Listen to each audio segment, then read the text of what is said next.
Comme le déboursé sec, donc le chiffrage des frais de chantier est fait de façon analytique, hein, on a déjà dit.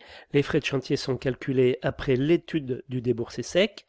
Le planning, grosse maille, le planning main-d'œuvre. Alors le planning grosse maille, ça veut dire que on va faire, par exemple, ce qui va être une maille, par exemple, ça sera les fondations, une autre les infrastructures, quand il y a des sous-bassements ou quand il y a j'allais dire des parkings enterrés, enfin voilà, tout ce qui est voile enterré, les superstructures, enfin les horizontaux, les verticaux, c'est-à-dire les planchers et les murs, ça c'est le planning grosse maille.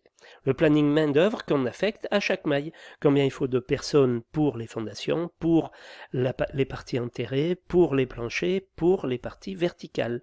Voilà.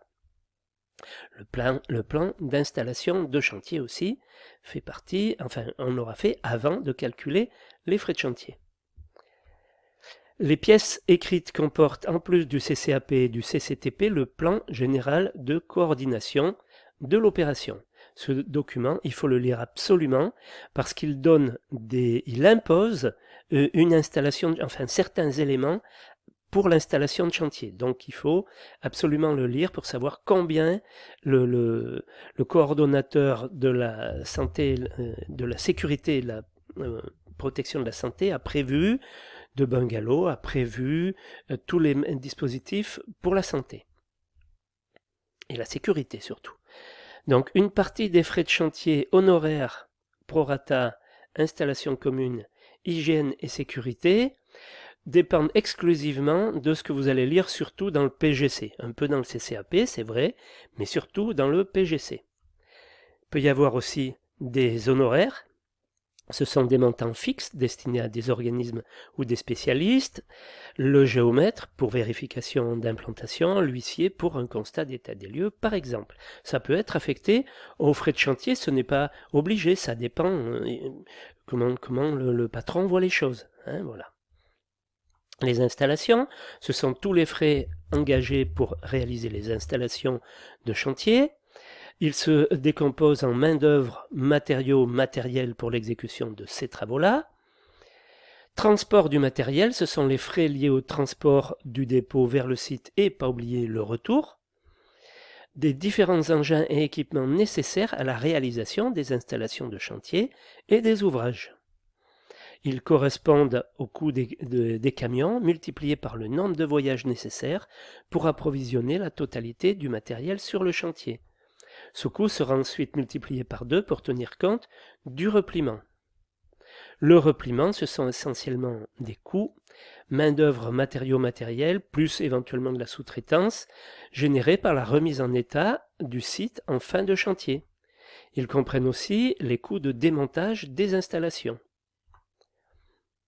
Alors le chiffrage des frais divis, à l'opposé des frais indivis, les frais divis sont des frais proportionnels à la durée de chantier qui ne sont pas inclus dans le déboursé sec. Leur chiffrage se fait en général sur la base d'une unité de temps multipliée par un coût par unité de temps. Donc les frais d'encadrement, les coûts de l'encadrement d'un chantier sont en général calculés sur une base mensuelle.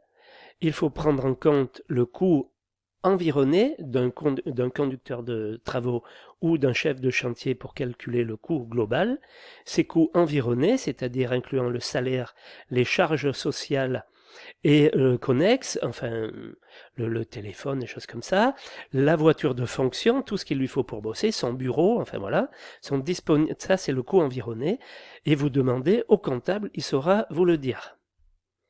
Donc, il y a la main-d'œuvre, hygiène et sécurité, prévoir une durée journalière pour ce poste.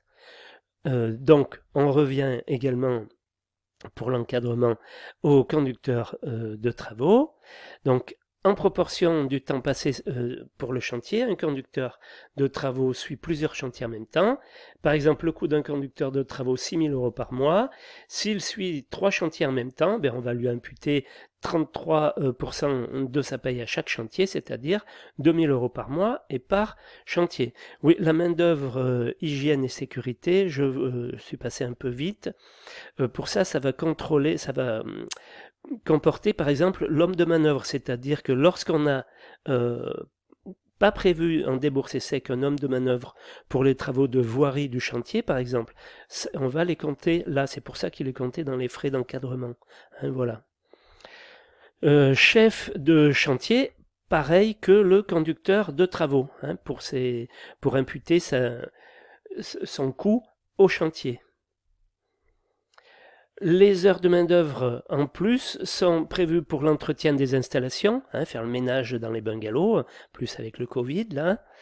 Les accès au chantier, nettoyage courant du chantier, c'est lorsqu'on nettoie les roues des camions par exemple, au moment où ils repartent du chantier.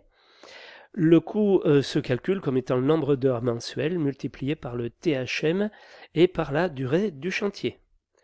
La location de matériel, donc comme pour le matériel affecté au déboursé sec, les frais de location de matériel sont calculés en multipliant le coût par la durée de location. Cette durée est en général issue du planning grosse maille de l'étude de prix.